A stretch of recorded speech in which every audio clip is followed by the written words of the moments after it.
Tervetuloa seuraa meidän iltaa Pohjiksen kanssa. Ekana käytiin tsekkaa mestoi, Pohjis näytti sen käärmeen, mutta se ei halunnut tulla ulos. Sitten käytiin vähän rapsuttaa Pohjiksen koiria, vitsi ne oli sulosia. Pohjis alkoi heti kokkaa illan ekaa satsia, meillä oli luvassa vähän wingsejä. Kassu vetää 100 siipeä.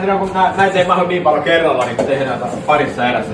Sitten pöydän ääressä syötiin meidän ruuat. Hei, pitää muuten kiittää teitä, että te sanoa, että ihan sairaan hyvää somea, että ihan tiedä teistä ennen. Nämä on, niinku, on just tähän meihin niinku meidän nuoriin, niin kiitteli vaan, että ihan sairaan hyvää. That's what we do. That's what we do. Pohjis kertoi vähän palautetta, mitä asiakkaat on sanonut meistä ja kuinka sometekeminen on vaikuttanut asiakkaisiin. Sitten Hani tuli leikkiin mun ja Villen kanssa. Onks mä kertonut teille sitä mun puhelinlaskusta kerran? Se kalekssulla.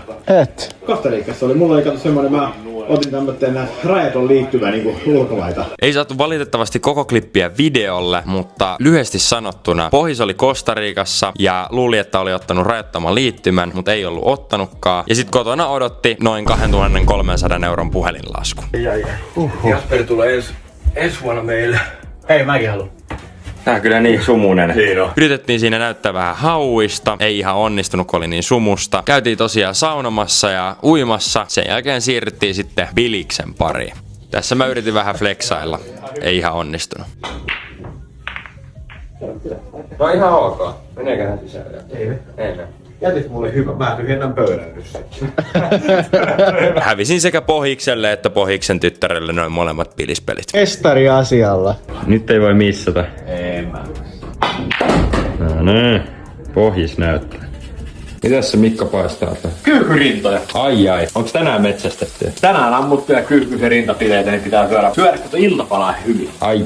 Ja ai että ruoka maistuu. Oho, Pohjis. Täällä on kusiläin. Joo, Nala tosiaan kusi lattialle, mutta ei siinä mitään. Käytiin vielä paljussa, jonka jälkeen oli sitten aika mennä nukkumaan. Oli hyvät yöunet ja meitsin herätti toi Hani tossa noin, se tuli nukkuu mun päälle pariksi tunniksi. Oli erittäin sulonen. Ja Nala yritti vähän kerjää mun aamupalaa ja sit se kävi moikkaa vähän Villeä. Mitä kaveri, sä oot niin söpö? Miten sä oot noin söpö? Oi, haukotuttaako sua vähän? Sitten nopeet paljut taas ja uinnit. Sitten oli aika kiittää Pohjista viikonlopusta, mutta Pohjis oli jo ehtinyt lähteä liikkeeseen.